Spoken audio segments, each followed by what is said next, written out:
game back after missing 3 games. We talked about what we learned about the Mavericks yesterday on the show without Luka. Like what are the Mavericks without Luka? And it turns out they need him. That was sort of the conclusion we came to. Spoiler alert. That's what we decided.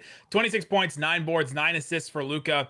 Got 3 early fouls. Got pretty quickly two fouls in the first quarter. And foul trouble was a little bit of a story for Luka throughout this game. But credit to him and credit to Jason Kidd again. Jason Kidd has done this now with Porzingis and with Luka. These guys get in foul trouble early in a quarter, and he'll just leave them in there. In third quarter, Luka got his 4th foul in the first 40 seconds of the quarter. Dumb foul too. Really dumb foul. Like he called. It was one of those fouls where Luka fouls somebody, then he looks over at the ref and says me, like points at himself, and you're like, oh, that's a foul that he intended to make because he's like, it was me, it's my bad.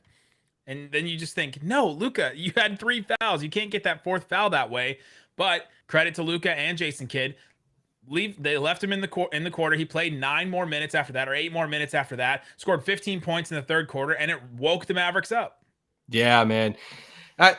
So much about Luka even playing this game that we talked about at the beginning of the pod. But after the game, he credited the medical staff, training staff, and everything for getting him ready to play this game and to play those 41 minutes. I think Kidd, he joked about it after the game. He's like, he's a young kid, but still, it's like, he obviously hasn't played because of the ankle and then the knee thing. But for him to go out there and, like you said, that foul trouble it's that 4th foul was the one that I'm like, I think that was the turning point of the game, of Kidd making that decision.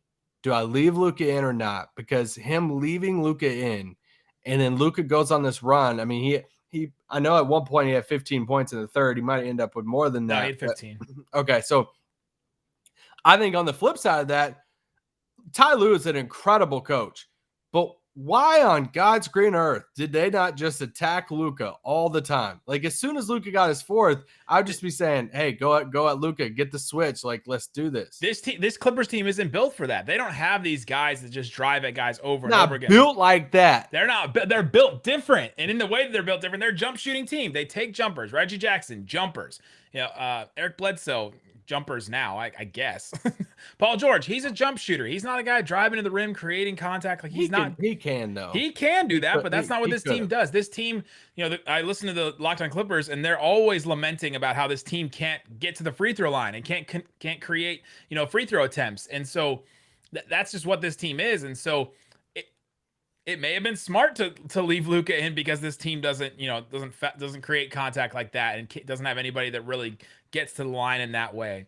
So it was pretty interesting. Maybe it was a calculated move, but yeah, Luka gets that 4th foul. The Clippers are up 50-44. Then just 3 minutes later, the Mavericks take the lead after Luka hits a couple of threes, and then the Mavericks go on a little bit of a run after that. They end the quarter up.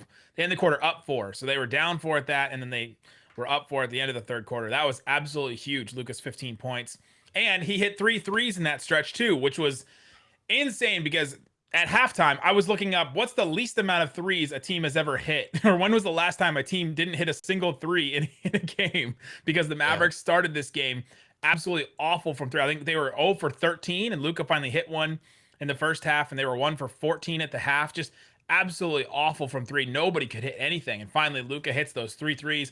They get everybody awake and excited. The other thing we should mention, my big takeaway from this game, the Clippers tricked the Mavericks into doing ball movement. Right? That's not the correct verb for that, but I'm going to use it. Doing ball movement. Wait, you talking about Paul George like fouling Dorian, that type, or there was definite ball movement on that. Okay.